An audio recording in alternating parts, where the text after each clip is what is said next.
Hello बच्चों, कैसे हो आप सब। आप सबका स्वागत है एक बार फिर से हमारे यूट्यूब चैनल एके अकेडमी में। बच्चों, जैसे कि आपको पता है कि यहाँ पर हम cell the unit of life के कुछ क्वेश्चन प्रैक्टिस करवा रहे हैं और ये उसका पार्ट 3 है। ऑलरेडी हमने पार्ट 1 और पार्ट 2 सॉल्व करवा चुका हूँ, ठीक है।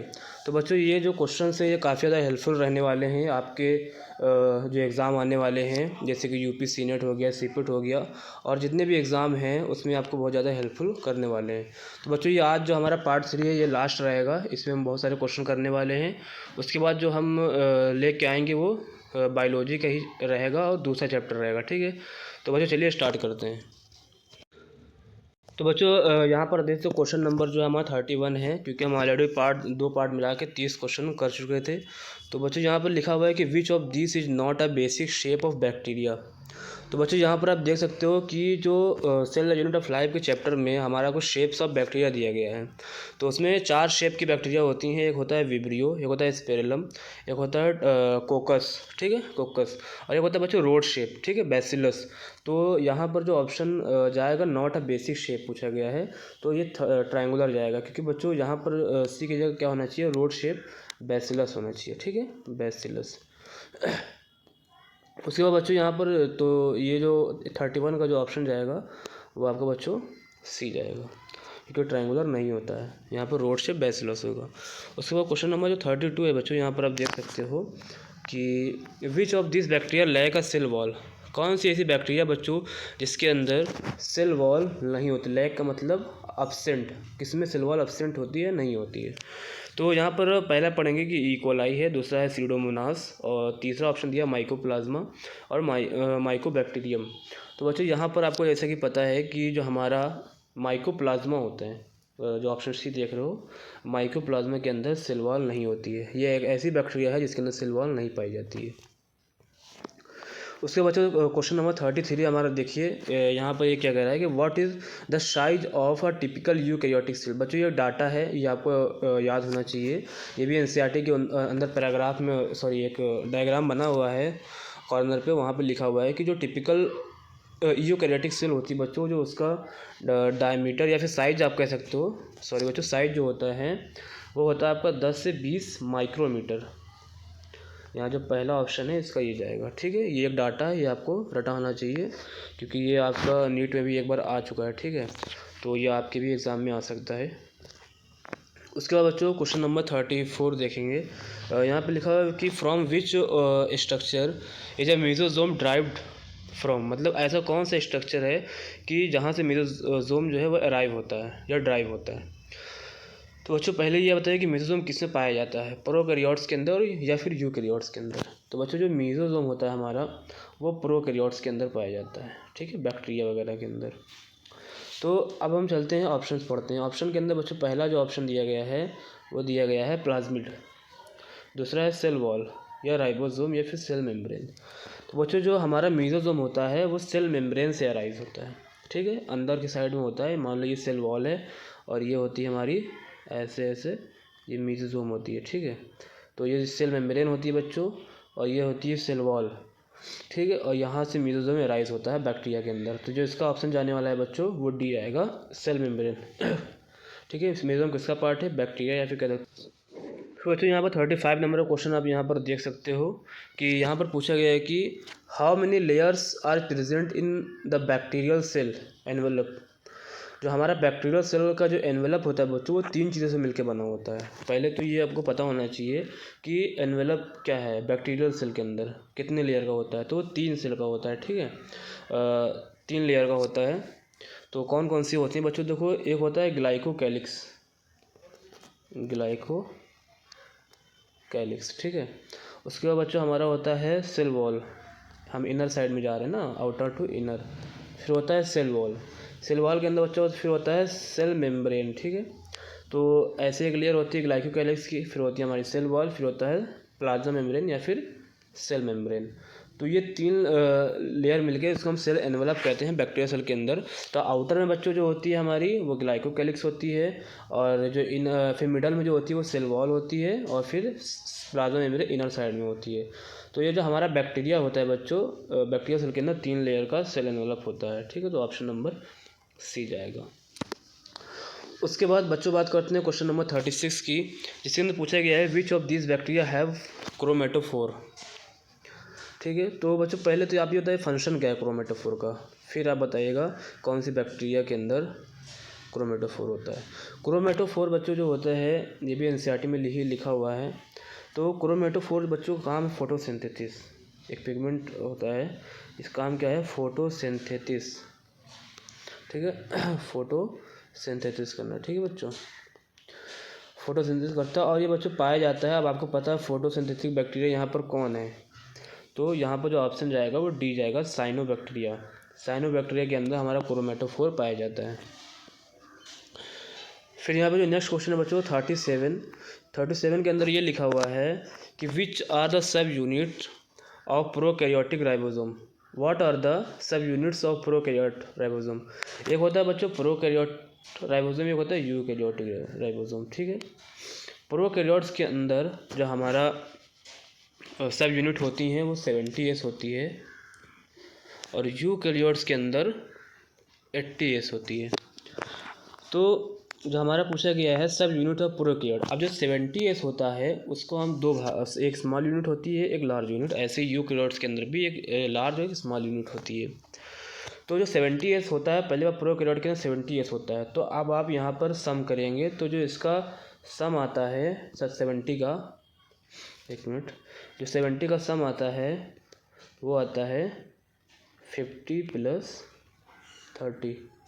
इन दोनों का जो सम आता है 50 + 30 का वो 70 आता है प्रोकैरियोट्स के अंदर। ठीक है, तो यहाँ पर जो ऑप्शन जाएगा वो फर्स्ट जाएगा। ठीक है बच्चों, 50S और 30S। तो प्रोकैरियोट के अंदर हमारा हो जाता है 50S + 30S, तो जिसका जो सम होता है वो 70S होता है। ठीक है, 70S। ऐसे जो हमारा यूकैरियोट्स होता है, यूकैरियोट के अंदर हमारा 60S + 40S। ठीक है, 40S, इन दोनों को मिला के हम लिखते हैं 80S। तो ये 80S हमारा होता है यूकैरियोट्स के अंदर, जिसका किसका सम होता है ये 60 और 40 का। फिर हम नेक्स्ट क्वेश्चन की ओर चलेंगे। यहाँ पर क्वेश्चन नंबर 38 है और यहाँ पे पूछा गया है which of this are not eukaryotes. इसमें से ऐसा कौन है जो यूकैरियोट्स नहीं है। तो दो चीज़ होती हैं हमारे पास, पहले तो अब ये पढ़ना पूछा गया तो पहले बच्चों यहाँ पर देखो नॉट पूछा गया है। तो अब यहाँ पे देखिए प्लांट क्या है हमारा यूकैरियोट्स है, फंजाई भी हमारे यूकैरियोट्स है और प्रोटिस्टा भी हमारा यूकैरियोट्स होते हैं। अब जो बच्चों ऑप्शन नंबर डी है, तो डी में क्या होता है, मोनरा एक प्रोकैरियोट। ठीक है, तो जो ऑप्शन आपको यहाँ पे जाने वाला है बच्चों वो जाएगा ऑप्शन नंबर डी। ठीक है, इसका ऑप्शन नंबर डी जाएगा। फिर बच्चों यहाँ पे क्वेश्चन नंबर 39 आप देख सकते हैं कि मैच द फॉलोइंग है, आपको यहाँ मैचिंग करनी है। ठीक है, तो बच्चों यहाँ पे कॉलम 1 और कॉलम 2 आप देखिएगा, यहाँ पर एक कॉलम बना हुआ है और कॉलम 2 है। तो पहला जो दिया गया है क्रिस्टा, तो बच्चों क्रिस्टा किस में पाया जाता है। क्रिस्टा बच्चों जो होता है वो हमारा पाया जाता है माइटोकॉन्ड्रिया के अंदर, किसमें, माइटोकॉन्ड्रिया में। ठीक है, तो माइटोकॉन्ड्रिया के अंदर पाया जाता है। तो आपको यहाँ पर ऑप्शन मिलाना है कि पहला ऑप्शन दिया गया fat membranous sac in stroma infolding in mitochondria. तो बच्चों जो क्रिस्टा है वो उसको आप किससे मिलाएंगे, पहले को सेकंड से मिला देंगे कि क्रिस्टा जो होती है वो इनफोल्डिंग होती है माइटोकॉन्ड्रिया की इनर साइड में होती है ना बच्चों। उसके बाद दूसरा ऑप्शन दिया है सिस्टर्नी जो होता है हमारा बच्चों वो पाया जाता है गोल्गी बॉडी के अंदर, तो ये चला जाएगा थर्ड से, डिस्क शेप सैक इन गोल्गी अपार्चस। फिर थाइलाकॉइड आपको पता है फैट मेम्ब्रेनस होता है जो कि स्ट्रोमा में पाया जाता है। ठीक है, उसके बच्चों हमारा जो नेक्स्ट क्वेश्चन है क्वेश्चन नंबर 40, इसमें भी आपको मैचिंग करनी है। तो आइए मैचिंग करते हैं, इसको अच्छे से पढ़िएगा बच्चों कि कौन सा सेलेक्ट द करेक्ट वन। तो बच्चों माइटोकॉन्ड्रिया, आप बताइए माइटोकॉन्ड्रिया क्या है। बच्चों ये क्या करता है, एनर्जी प्रोवाइड करता है। ये मैंने आपको पिछली भी पार्ट्स में बताया था, जो पिछला पार्ट हम लेके आए थे माइटोकॉन्ड्रिया के बारे में। तो बच्चों जो फर्स्ट का जो हो जाएगा वो आपका ए हो जाएगा। ठीक है, फर्स्ट का ए हो गया, फर्स्ट का बच्चों आपका ए हो गया। उसके बाद जो बच्चों आपको क्लोरोप्लास्ट है, क्लोरोप्लास्ट क्या करता है बताइए। आपको देखो पहले फर्स्ट का ए यहाँ पर देखना है। तो पहला बच्चों अभी हमने आपको बोला था ना कि माइटोकॉन्ड्रिया क्या करता है, एनर्जी प्रोवाइड करता है। तो फर्स्ट का डी, सॉरी बच्चों, तो ये फर्स्ट का हो जाएगा डी। आपको हमने प्रीवियस वीडियो में भी बताया था कि माइटोकॉन्ड्रिया का काम क्या है, एनर्जी प्रोवाइड करना। तो पहले का डी हो गया। उसके बाद बच्चों जो क्लोरोप्लास्ट होता है ये हेल्प करता है जो हमारा सिंथेसिस ऑफ फूड को सिंथेसिस में हेल्प करता है, ठीक, फूड को बनने में हेल्प कराता है क्लोरोप्लास्ट। तो बच्चों यहाँ पर देखिए दूसरे का ए हो जाएगा, ठीक है। उसके बाद यहाँ पर न्यूक्लियस क्या होता है, कंट्रोल करता है एक्टिविटी ऑफ द सेल को, ये आपको पता है।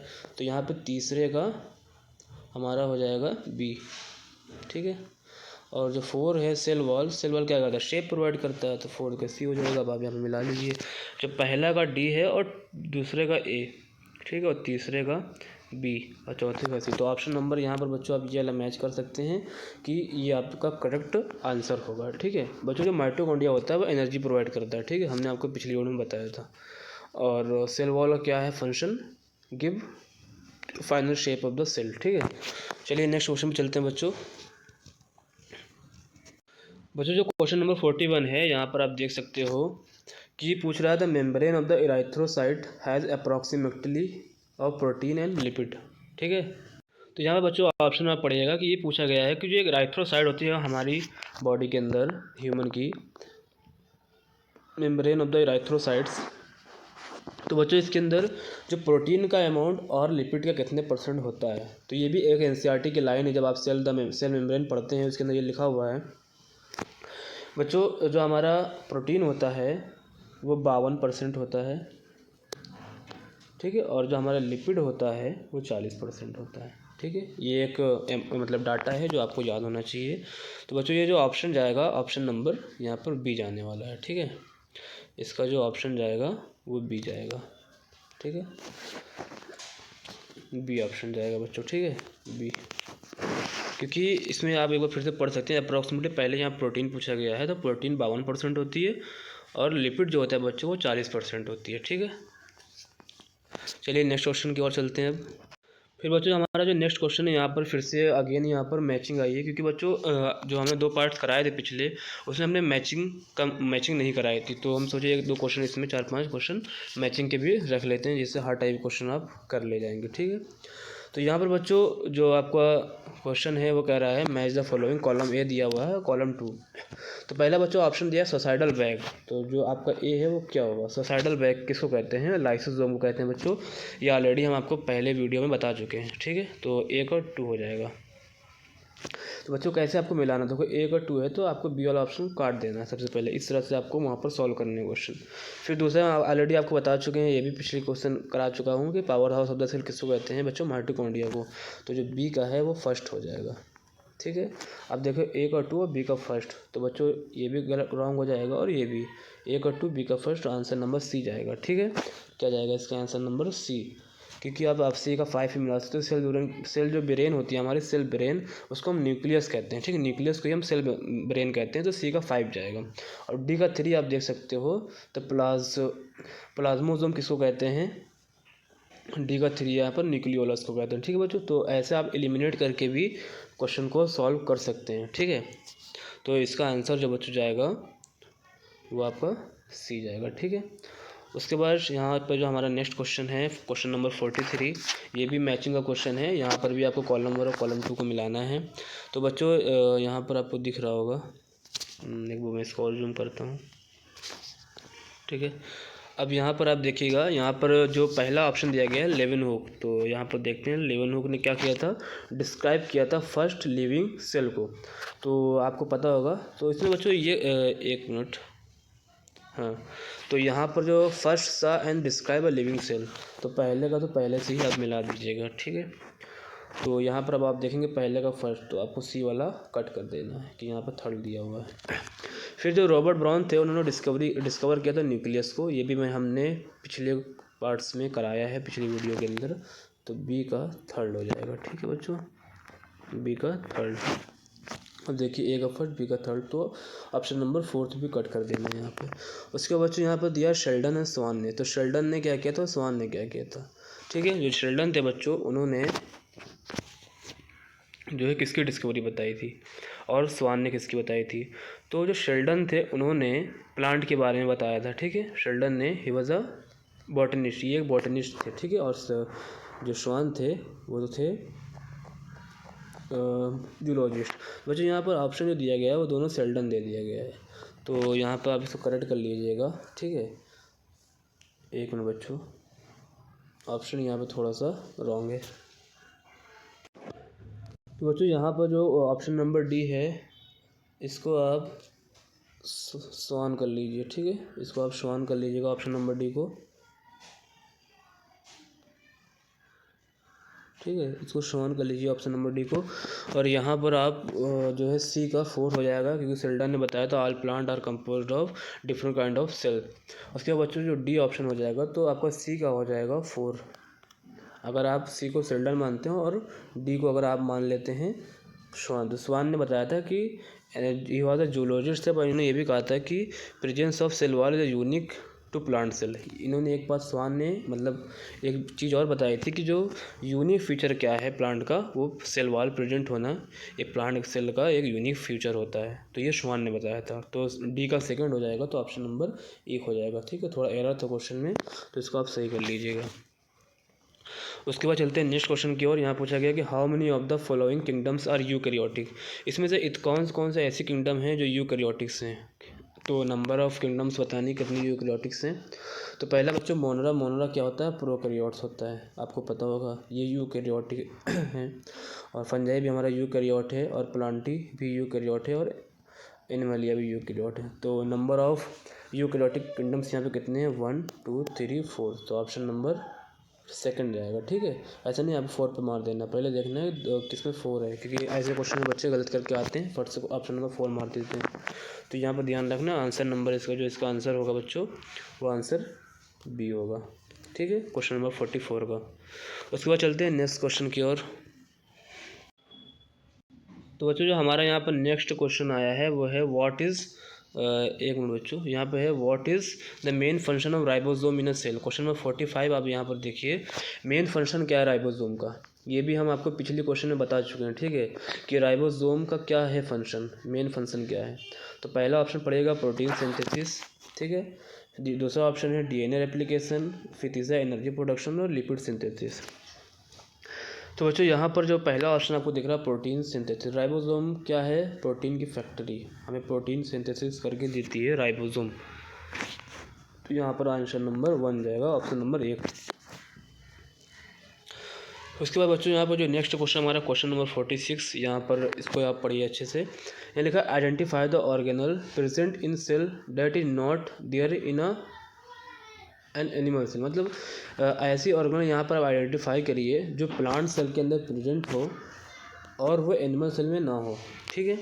तो बच्चों क्या प्लास्टिड जो होता है, अब आपको एक एक ऑप्शन पढ़ना है। प्लास्टिड हमारा प्लांट सेल में होता है, ठीक है, और हमारा एनिमल सेल में नहीं होता है, ये आपको पता है। तो ऑप्शन नंबर 1 ही लग रहा है हमको। न्यूक्लियस दोनों में होता है, प्लांट एनिमल न्यूरॉन भी दोनों में होते हैं, और साइटोप्लाज्म भी हमारा दोनों में होता है। तो यहाँ पर आप खुद देखिए, जो प्लास्टिड होता है ना बच्चों, प्लास्टिड जो हमारा होता है वो प्लांट में होता है और एनिमल में नहीं होता है, एनिमल सेल में। तो ऑप्शन नंबर 1 जाएगा। उसके बाद कुछ बच्चों जो लास्ट क्वेश्चन आज का हमारा वह है क्वेश्चन नंबर 47, जो पूछा है यहाँ पर कि राइबोसोम्स आर फॉर्म्ड ऑफ, किसका बना होता है। तो बच्चों जो राइबोसोम होता है वो आप पढ़ चुके होंगे, ये भी आपका एनसीईआरटी का ही क्वेश्चन है, हमने एनसीईआरटी से ही लिए हैं ये सब क्वेश्चन, कि डीएनए और आरएनए का बना होता है, या फिर आरएनए एंड प्रोटीन का बना होता है, या डीएनए प्रोटीन, या फिर आरएनए एंड अमीनो एसिड्स का बना होता है। तो आपको पता होगा बच्चों जो राइबोसोम होता है वो आरएनए